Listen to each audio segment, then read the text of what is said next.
ते आपल्याला माहीत नसतं त्याचा अर्थ काय होतो.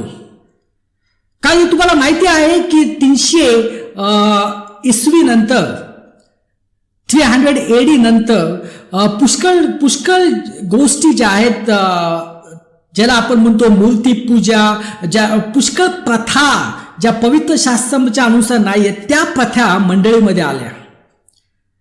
कारण तेव्हा मंडळी आणि जे रोमन एम्पायर होतं ते दोन्हीचं विलिनीकरण झालं आणि त्यामुळं काय झालं की पुष्कळ अशा रूढी आल्या.